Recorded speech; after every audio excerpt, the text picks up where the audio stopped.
And Kristin, it's great to have you here with us today, and welcome. You can go ahead and share your screen.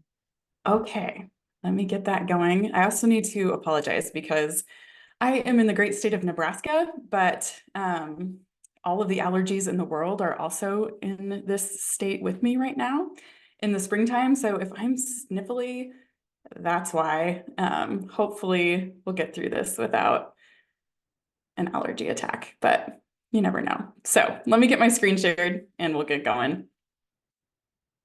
Share.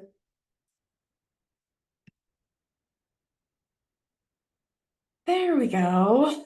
Well, thank you so much, Heather. And I really am incredibly honored to be here today. And thank you all for joining me.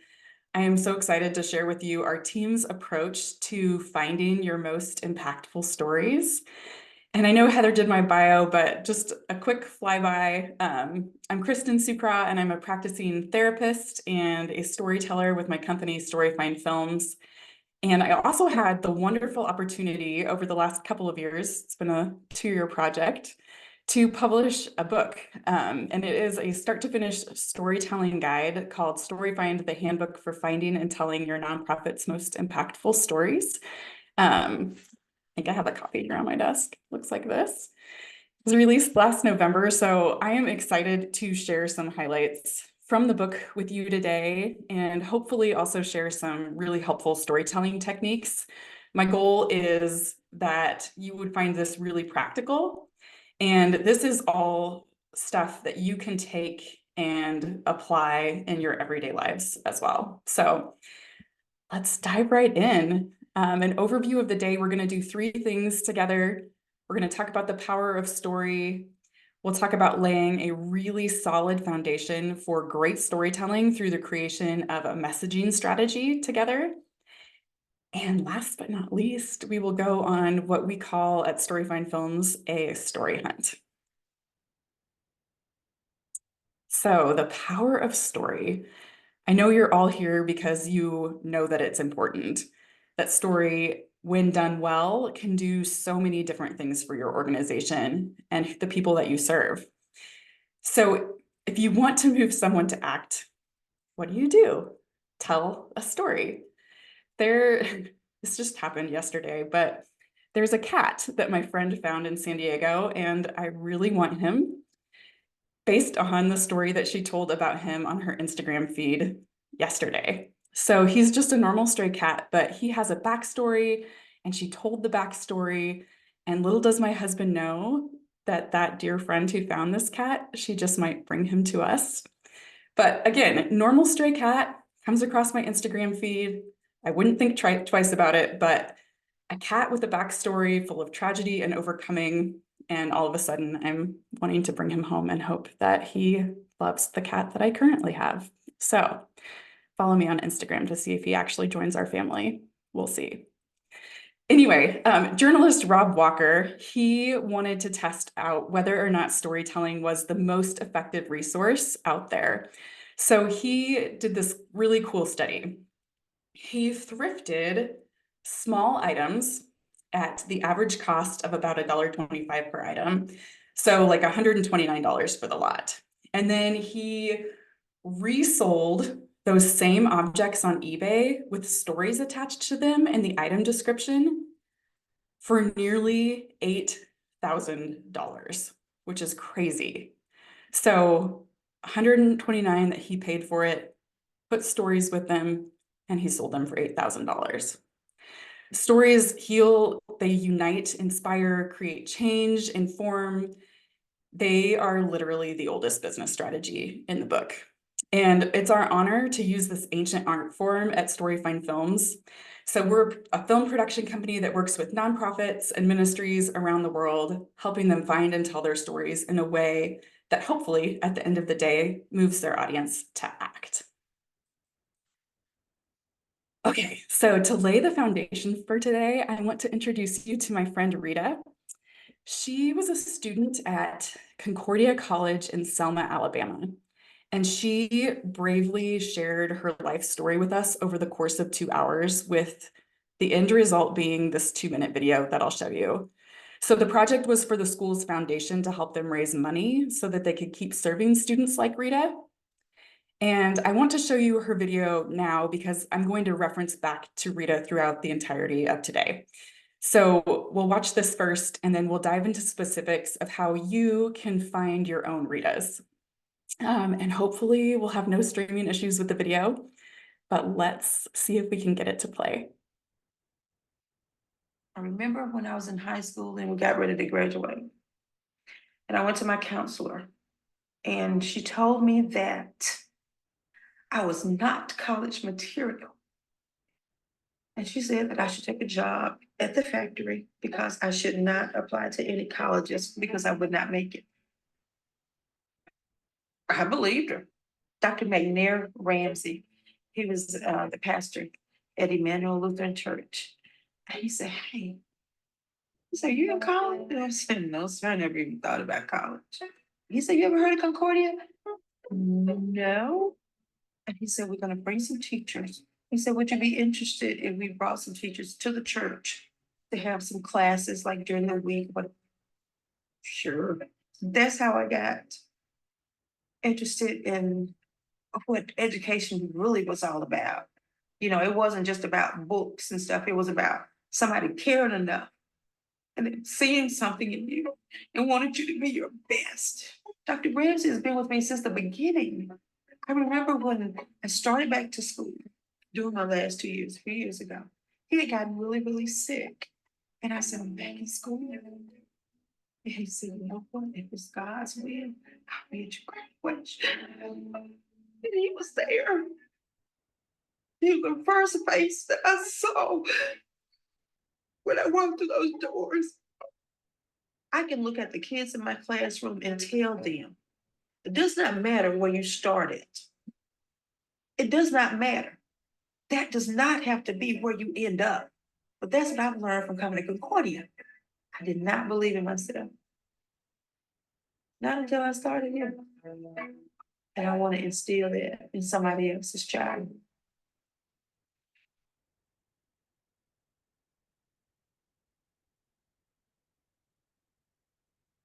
So that was Rita. She is an amazingly powerful storyteller in and of herself, but thankfully we also have a good team who knows how to find storytellers like Rita, and then what to do with the stories and how to shape them and how to create them into something that will move an audience to give as a result of what they just experienced. So Rita's production value is really simple, and that's the thing that's really important with storytelling. It doesn't have to be fancy as long as you have the core tenets of story in place. And so that's what we want to talk about today, is what those core tenets are. Let me try to click out of this really quick. There we go. Okay. So storytelling is collaborative. Kendra Hall, she's the author of a book called Stories That Stick. She talks about how telling stories takes at least two people. So it takes the person telling the story. So there's Rita telling her story out into the world, but it also takes an audience to receive her story. And Rita talked about how when she went into her high school guidance counselor's office, the woman told her that she was not college material.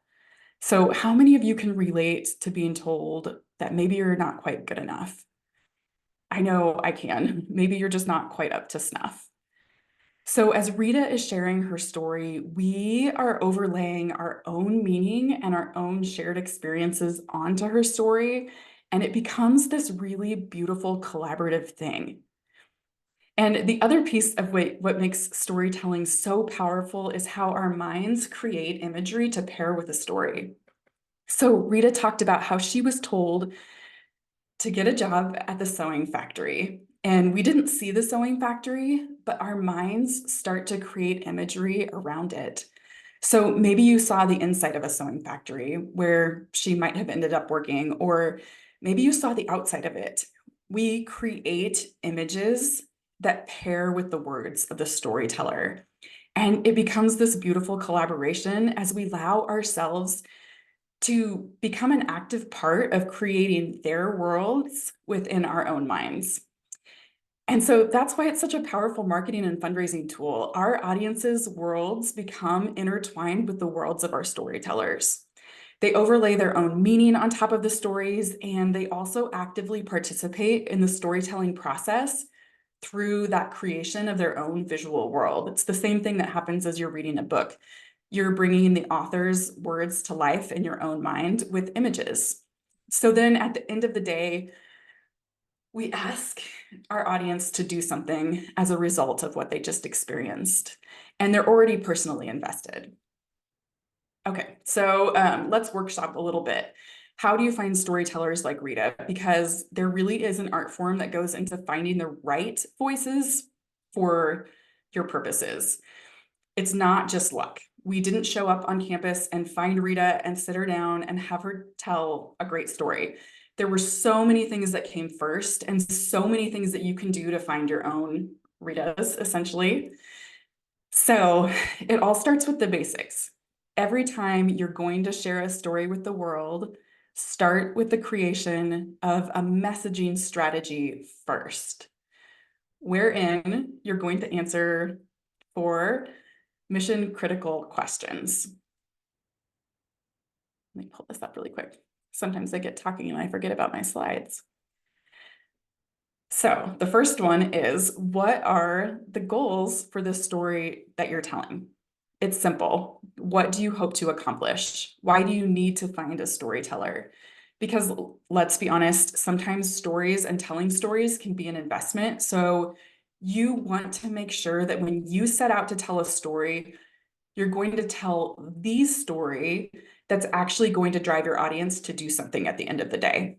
So figure out the goals with the story that you're telling. Okay.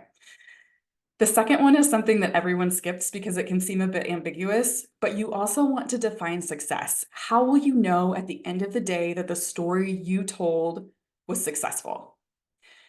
How will you know if you actually accomplished your goal, essentially? So people skip this one a lot, but it is really vitally important because over time, you want to make sure that your resources obviously are being spent in the most effective way possible. So how you define success means, are you spending your time in the right way? And these are essentially the first 2 questions of a messaging strategy. The third one is, who is your audience? Know your audience before you go out and find a storyteller that you hope will connect with them. So who are they? What do they like? What have they responded to in the past? So you can tell one story and attempt to connect to a wider audience, or you can segment your audience into personas and target each group individually. And while it's great to have those resources to get specific, casting that broad net to the entirety of your audience can also be really fruitful. So there was a study that I like to reference. It was done by a professor at Ohio State University. His name was Stephen Reese, and he conducted a basic study on human desires involving more than 6,000 participants. So it was a big study. And he found that there are 16 basic desires that guide nearly all meaningful behavior. So 16 basic desires guiding all of our behavior. No matter how many segments you divide your audience into, these 16 core human desires motivate us all. So here's some of the examples of what those are. I think it was power, independence, curiosity, honor, idealism, tranquility. Those are just a few, but he said that these desires are what drive our everyday actions and make us who we are. But what makes us individuals is kind of the combination and the ranking of these desires. So understanding which of these desires is most important to your audience means you have the chance to make a profound impact on both their minds and hearts. So there's so much power in speaking to core desires of specific groups. However, if you can only tell one story that must connect with your entire audience, look to see if any of those desires overlap. So for example, Rita's story was told to a general audience. It was actually used for both fundraising and recruitment, so marketing. And if we look at it from the recruitment angle, all prospective university students are striving to obtain an education and skills that will give them better opportunities in the future, right? So you can use these common denominators to shape how you tell the story and the language that you use, the storyteller that you select, and even the call to action that you place at the end. Last but not least, if you take nothing else away from the messaging strategy, this is probably actually the most important piece of this entire webinar. Every story that you tell needs to contain one big idea. You literally have one shot to make your audience remember one thing about who you are and what you do. So we work with a lot of organizations who have multiple departments, and sometimes they set out to do a video campaign, and I'm sure a lot of you can relate to this. Maybe you've signed off on a storytelling initiative and you have people approaching you saying, can you just mention this? Can you also mention our Thanksgiving food drive? Can you mention our summer camp program? Oh, can you make sure you give nod to this program or that program? Or can you tell this story, but you also have to tell this other one too? And you will end up making what I like to call a pot of stew. No offense to people who like stew, but it is nothingness at the end of the day. It can be so cluttered by so many voices or flavors that your audience just disregards it all and shuts off the noise. So a little story about this. One time we were working for a university in the heart of New York City, and we had this wonderful marketing director who we were working with, and we filled out the master plan ahead of time. We had our one big idea in place, and we showed up, we filmed some lovely interviews, and then she decided to take a job at another school. So we were left with our new point people, who were a team of 9 department heads who all decided that they wanted to have a voice in the post-production process and give their input on what the video should look like. And maybe you can relate to this, but we had, I kid you not, 92 comments on our first edit. And most of them contradicted each other, and everyone was fighting to have pieces that would serve their own initiatives in the final project. And it became a comments pot of stew, essentially. But what got us back on the same page was this. We had a master plan in place, and it was this plan that was decided upon ahead of time. We were able to come together and say, I know that what you all do is also really important, but our one big idea for this campaign is this. We can tell your story next. We can save it for something else, but for this initiative, we have to stick with the plan. And here is the plan laid out in black and white. So Rita's story, most of it ended up on the cutting room floor. Her life was really incredible. She overcame so much. She didn't have running water in her house as a child. Her family utilized an outhouse in their backyard. Today, she has amazing children that she told us all about, but what you see in her video is just a fraction of her story. And it is the most important pieces that would serve the messaging strategy. And all of it is based on a one big idea that was decided upon before we ever arrived to film. So Rita's one big idea actually was education changes lives. That's it. Super simple. One big ideas by nature are really simple and clear and incredibly focused. So it is what it is. Education changes lives, not our adult learning program. It has these 5 different components and you should give to each one.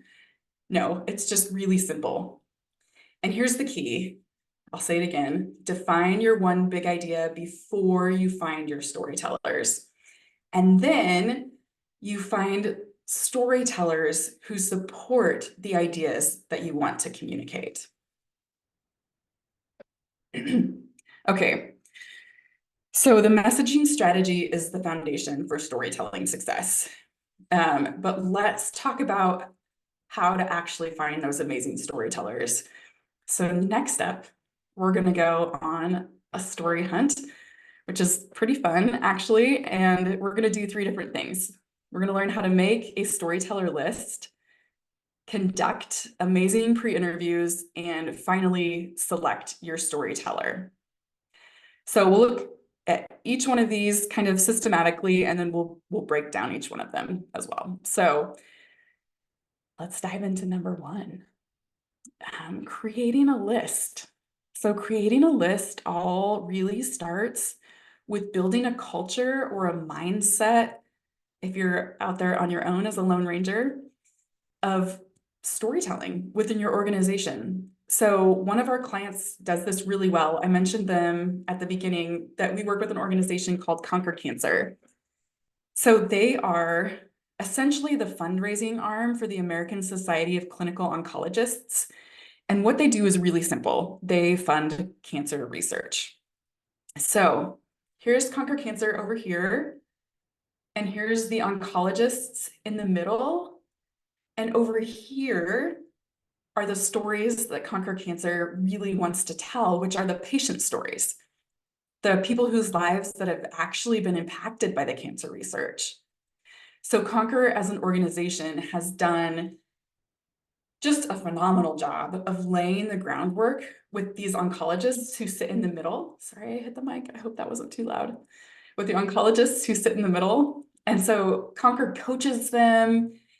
They remind them that they are going to be asking for patient stories, and they share that when we ask you for them, these are the types of stories that we're looking for.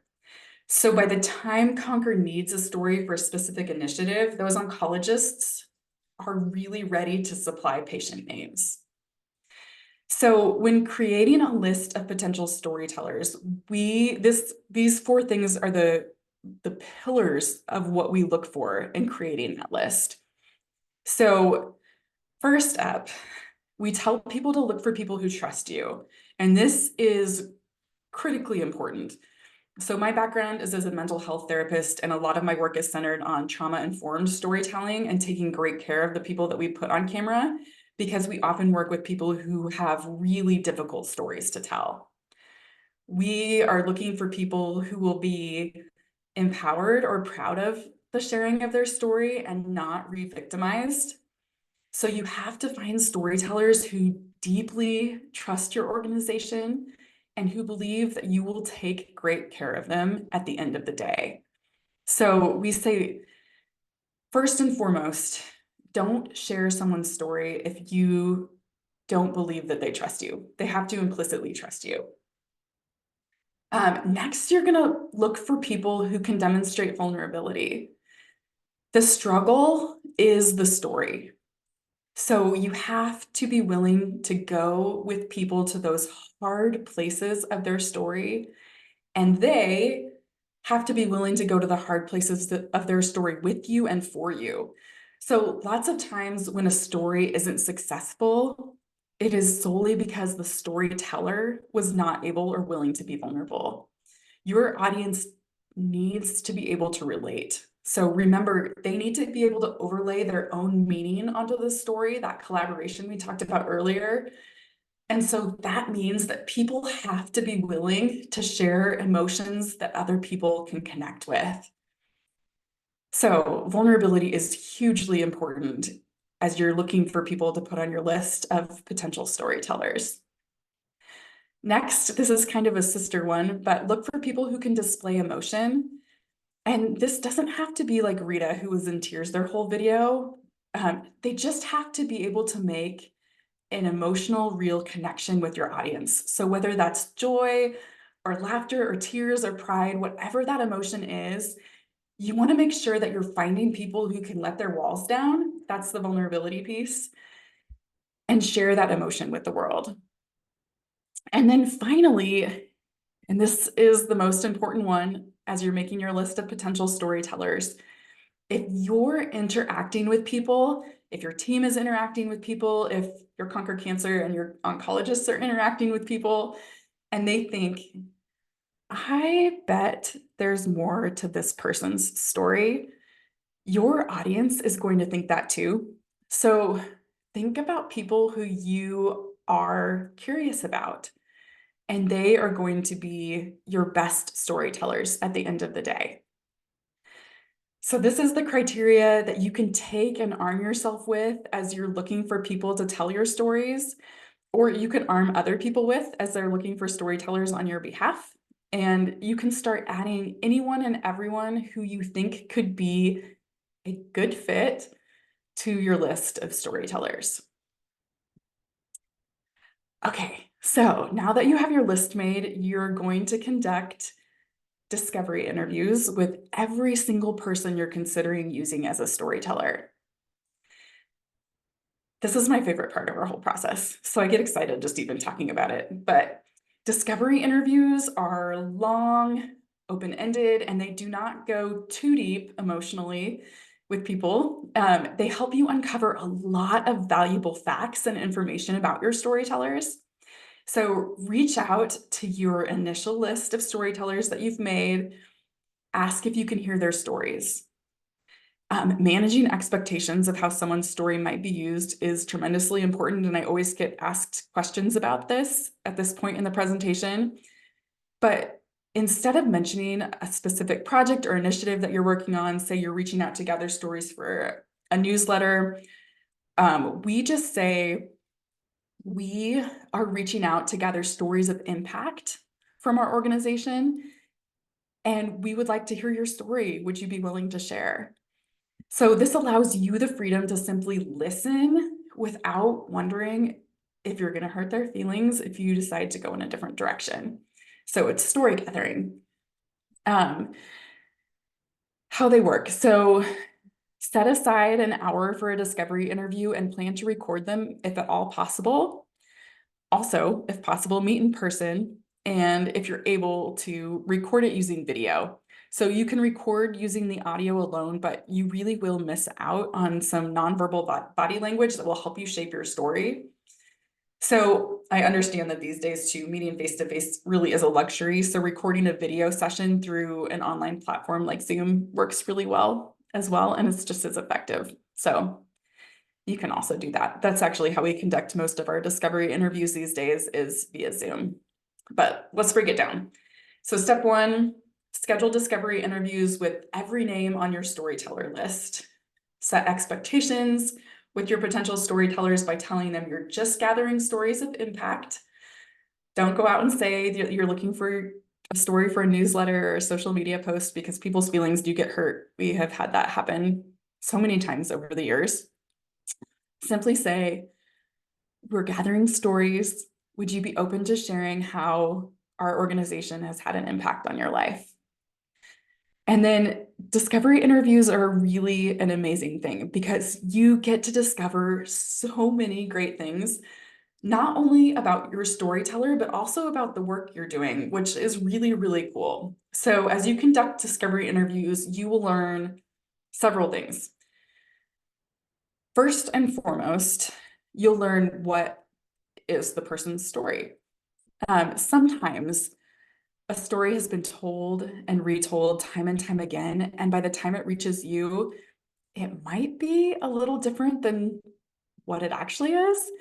So when you sit down to meet with your storyteller, you'll learn whether or not there's actually a story there to tell. That's kind of the first key thing that you'll learn.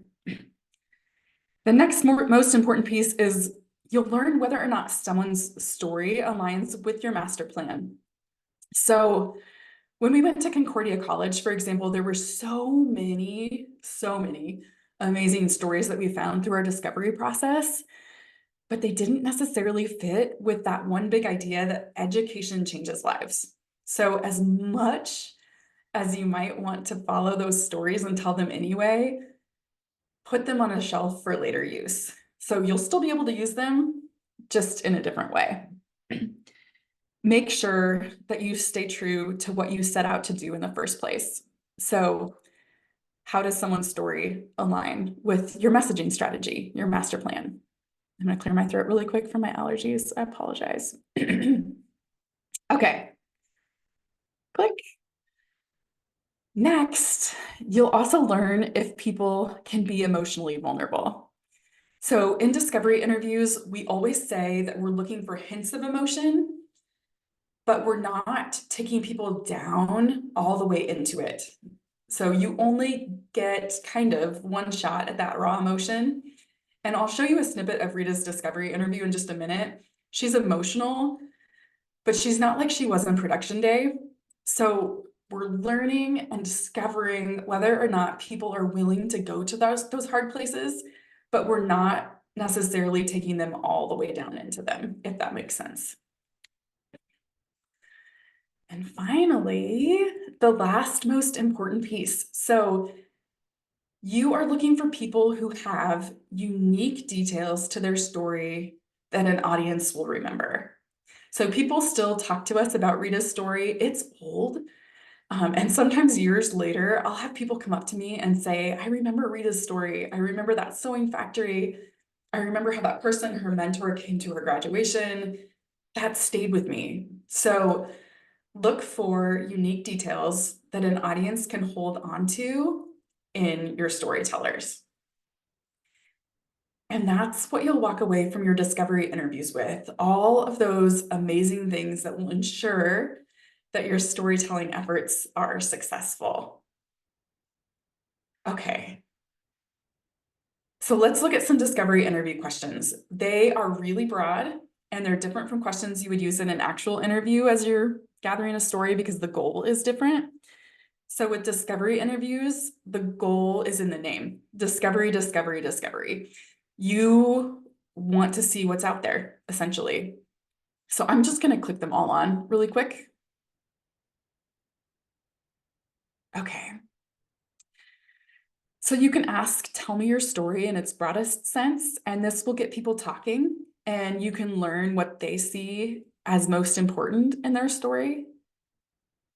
How did your story impact you emotionally? If they're not going to those emotional places on their own, you can help get them there by asking that question. And then, what is something you want people to know about your organization? Or about your story, sorry. I read below it.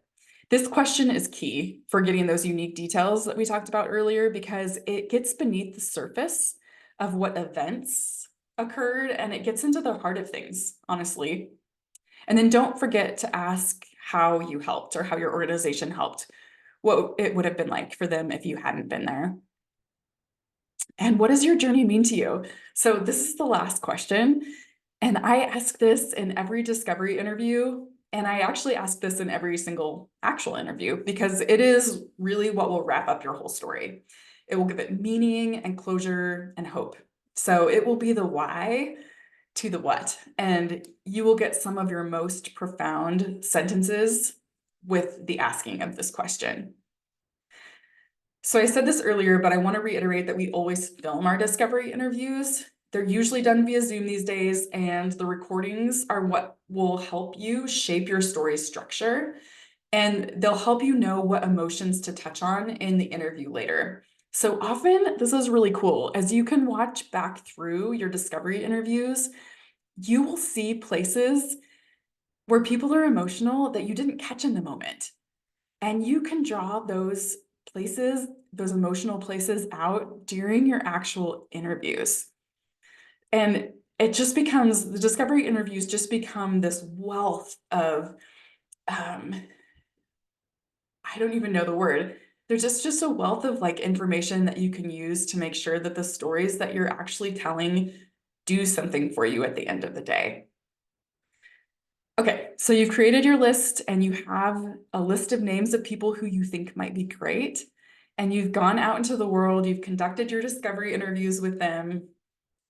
How do you pick? How do you choose who might be your best storyteller? And I know some of you are thinking, I won't have that problem. Maybe I'll just get one person who might be okay. But honestly, as you start to build that culture of storytelling within your organization, you are going to start having amazing stories to tell. And I hope a year from now, I hear from some of you and you're able to say that choosing your storyteller is your biggest problem because you have too many to count. So picking your storyteller, you've come back from your discovery interviews. How do you pick the person who's going to be the best? When we went to Concordia College in Alabama, we came back with, I think, 20 potential storytellers. And 10 of them probably would have been fantastic. And in the end, we picked 3. So this is the process that we work through with every organization, which actually Okay, I'm getting sidetracked in my mind a little bit because I just remembered when we went down to collect our discovery interviews, because we actually did our discovery interviews in person, their communications and marketing director, she was like this Lone Ranger. Story finding was all up to her. She had to go out there into the world, into this campus, and find stories. And if you can just picture it, like you're looking around and you're like, where do I start? But she made it her mission probably for a year before we ever showed up to meet students, to go to the cafeteria and sit with them at lunch and ask, what's your story? Tell me about yourself. Who are you? What do you like? What are you interested in? She'd meet students in the halls. She'd call them into her office. She'd talk to the teachers and faculty and staff and say, who are you drawn to? Let me come meet them. So again, before, like a year before we ever arrived, she was creating this foundation of potential storytellers. She was creating her list of names. So when we got there, she had this list of people who she thought would be fantastic. And most of our discovery interviews were fantastic as a result of the groundwork that she laid. So selecting the best storytellers for this particular project, not all of them, really became a challenge because there were so many good ones as a result of her work. So that was just a little aside. But let's look at selecting your storytellers. So we take everyone through what we call 2 rounds of selects. And picture yourself writing everyone's name on a whiteboard who you conducted a discovery interview with. And now you are going to systematically cross names off the list to make your selects, or in other words, to find your best storytellers. So in your first round of selects, you're going to keep everyone's name on the whiteboard who, let's see, my computer froze really quick. Okay, there we go. Who possess that natural storytelling ability, who could display warmth and emotion, sorry, and my computer just delayed for some reason. Okay, so backing up, you keep everyone who you could see displayed warmth and emotion in their discovery interview and who possessed that natural storytelling ability and who you had personally a deep engagement with. So that's where it starts. So because remember, if you like the person, your audience is probably going to like the person too. So we cross anyone off who doesn't fit these 3 criteria. And usually we're left with maybe half the names on the whiteboard. And so from there, it all goes back to our foundation, our master plan. So you are going to overlay that master plan on anyone's name who is left on your list. And you're going to say, which storyteller will help us meet our goals the best? Who will our audience connect with the most? And of course, the one big idea, who speaks best to that one big idea? And honestly, usually with that, your front runner will emerge. But there is a second component here too. And we always at the end of the day, before we pick anyone to put on camera or to put their story out into the world, we ask, are they emotionally healthy? And I don't have time to go into it today, all of the details of how to take great care of your storytellers, because that would be an entire webinar in and of itself, actually. But you want to make sure that they're ready. So if you grab a copy of my book, all of this is in there, all of the ways to know if someone is ready to share. But in essence, you want to make sure that they aren't in danger, that if they're speaking to something traumatic, they are currently experiencing the trauma, and that through the sharing of their story, they'll experience healing, essentially. So yeah, you want to make sure that they're in a good, safe space to actually share their story with the world. Because honestly, once a story is out there, it's out there and you can't take it back. So making sure someone's in a good place is incredibly important to the whole story finding process. So before we move on, I want to show you Rita just a snippet of her discovery interview. And as you're watching through this, it's short, just listen for reasons that you would choose her as a storyteller.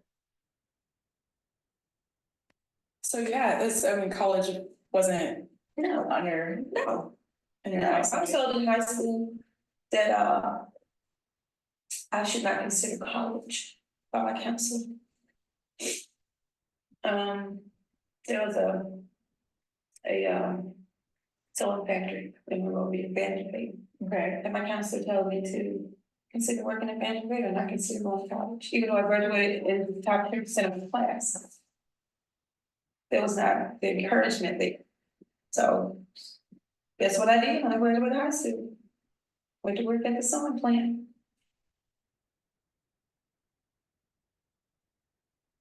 Okay, so Rita, as I'm sure you saw, was chosen for these few things: her natural storytelling ability, her warmth and emotion, the personal engagement that I had with her, and then of course she aligned with the master plan.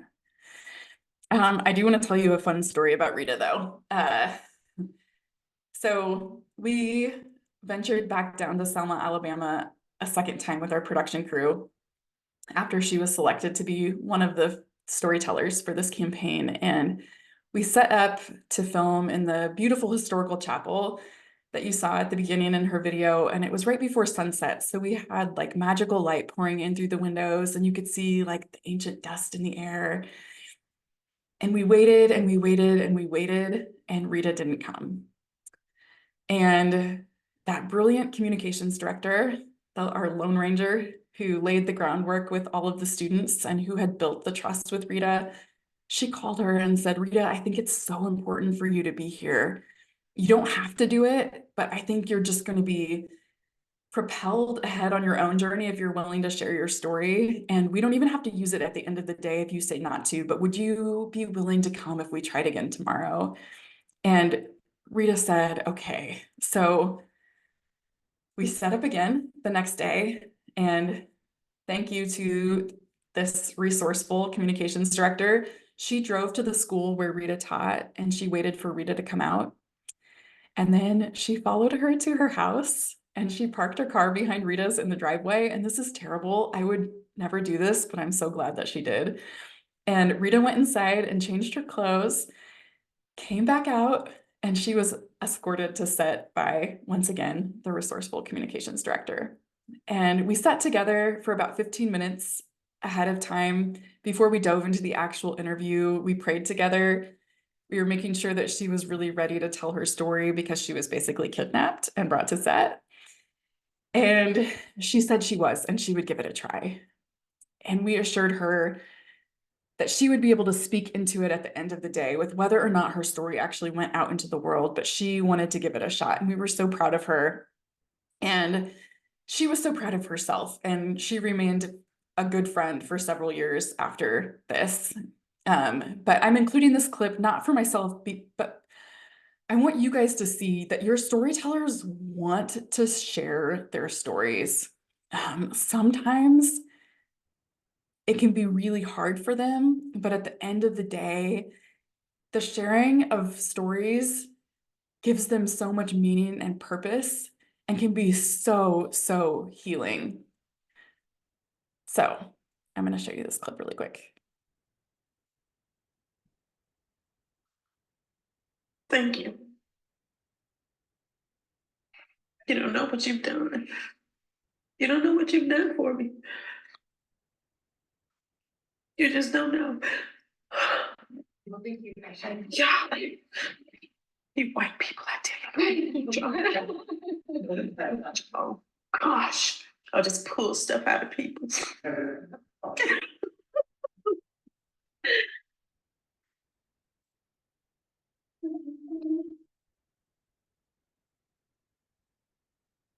So sometimes people think, no one's going to want to share. Oh, they do want to. And at the end of the day, you are giving people an incredible gift by asking them to share their stories with you. So it is giving them the opportunity of using what they've been through to give back in some way. And that's a really, really powerful thing. So that's it. Finding your most impactful stories really occurs in the 3 steps that we talked about together today. Understanding the power of story, creating your master plan where you lay the groundwork and the foundation to the stories that you're going to actually tell. And finally, going on a story hunt where you create your list, conduct your discovery interviews, and then methodically select a storyteller who will connect deeply and powerfully with your audience. So, as I mentioned earlier, all of this and so much more can be found in my new book, Story Find. If you're looking for a deeper dive, it is available on Amazon and Barnes & Noble. The first part is actually a fable. The first part of each chapter is actually a fable, and it's the story of a girl named Sarah and her nonprofit Kids Can. So it's not just a technical manual. You'll get to watch as she overcomes challenges to successfully find and tell an amazing story using the story find process. And then the second half of each chapter is actually just a practical application that focuses on the how-tos of storytelling. So at the end of the day, all you have to do is follow the plan and trust the process, and you'll achieve your storytelling success. If you want a master plan download, please click the QR code and it will land in your inbox. We can send this out afterwards as well, but this is just a fillable PDF form that will walk you kind of through the whole process of creating a master plan. It has a logistics section as well as the section that we talked about together today. Thank you so much for having me. I look forward to taking any questions that you have and getting to know a little bit more about who's here. Thank you, Kristin. Thank you very much. This was great material. We already have a couple of questions that have come in. All right. So let me ask the first one from Beverly. She says, in some cases, after completing an interview, I realized that for various reasons, I don't foresee being able to use what a person shared in any public communication. Inevitably, that person will be the one who later contacts me and asks me how I'm going to use his or her story, and if he or she can share more with me. But so beyond refraining from making promises about how a person's story will or will not be used, any suggestions on how to honor the person and the story while still saying thanks, but no thanks when the story doesn't fit messaging goals? Oh, this is such a tricky one. And you are so right on that it's always the person that you can't use that's the one that reaches out later. I don't know why, but that is absolutely the case all the time. I would say that what we do is we tell people that it is being used for internal purposes. So we are sharing your story with our team to inspire them to continue the great work that they're doing. And we'll let you know if we ever need to use your story beyond that in any other way. But just letting them know that it didn't stop with you, but that you're also going to share it with your team is kind of a good like buffer to that disappointment that you're right inevitably comes. But we really do set those expectations of we're in a story gathering campaign up front. So there's no mention that any of this will be used in any way. And you can even say, as a part of that story gathering campaign, that we're going to share this with our team to help inspire them to keep doing the great work that they're doing. And just you'll have already done the prep work then twice. So when that question comes in later, you can just remind them of what you talked about the first time. But it is tricky. It's really tricky. That's excellent. Thank you. Another person, Joe, he was asking about the names of the books that you recommended. Was there more than one book that you recommended, or was it just? Stories That Stick by Kendra Hall, and Right. her name is spelled Kindra Hall. She's fantastic, and she has a new book coming out this fall called The Story Edge as well. So Stories That Stick and The Story Edge is available for pre-order as well. I follow her closely. Excellent. I was wondering if you could share, you mentioned to have some goals in mind before you get your stories. Can you share some examples of what those goals might be? Yes, we work with so many different types of clients. So stop me if this is really off base for this particular audience, but we keep it broad. So sometimes it's an anthem video where you are going to be just sharing about us and your goal is to inform. A goal might be to inspire, to raise money, to recruit, or I think I said this one already, but just to inform in general. So those are kind of the basic ones that we follow. They really drive that call to action differently at the end in every case.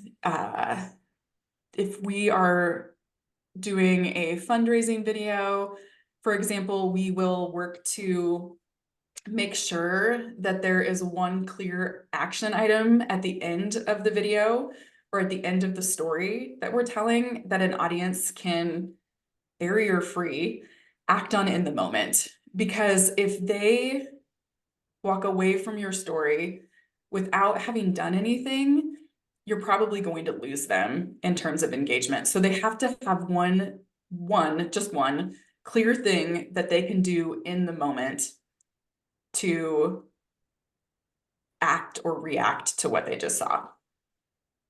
Yeah, that's great. I have another question here from Melody. She says potential storytellers could be beneficiaries, so the people your Yeah. organization serves. It could be staff, it could be volunteers. I imagine it could be your funders, your donors. Oh, those are my favorite stories. So she says, do you have any advice for when you might want storytellers from a particular group, or do you always want a good mix? I think it just goes back to who your audience is. You do want a good mix. I know that we did work for the Jesus Film Project, and they have briefings that they do several times a year where they bring in major donors and they share videos at these briefings. And one of the most powerful pieces was actually a donor story. So they wanted their audience to see themselves reflected in the storyteller. It's that collaboration that we talked about storytelling being. So they, of course, also shared tons of success stories of the Jesus film being used around the world, but the donor story was a really, really powerful piece for them, as other people said, if they could do this, I could do this too.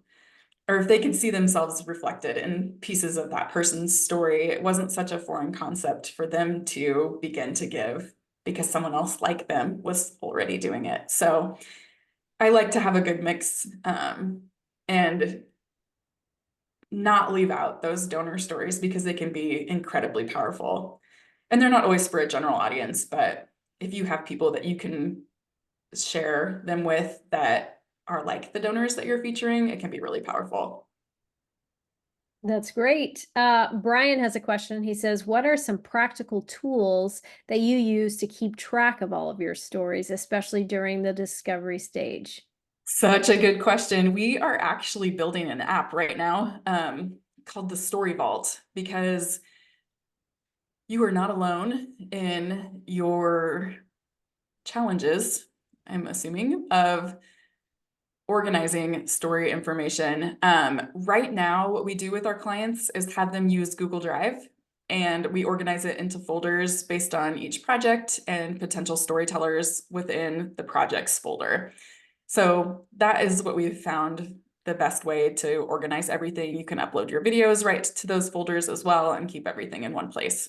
So that's how we're doing it internally. And that's what we recommend to our clients. But there is not a great way that exists yet to store stories. It's really, really challenging. And one of the biggest things that we run into when we first sit down to work with organizations is they know that they have great stories to tell. Lutheran Braille workers comes to mind. They have stories from all over the world of people whose lives have been changed because they've received for free a Bible in Braille or large print. And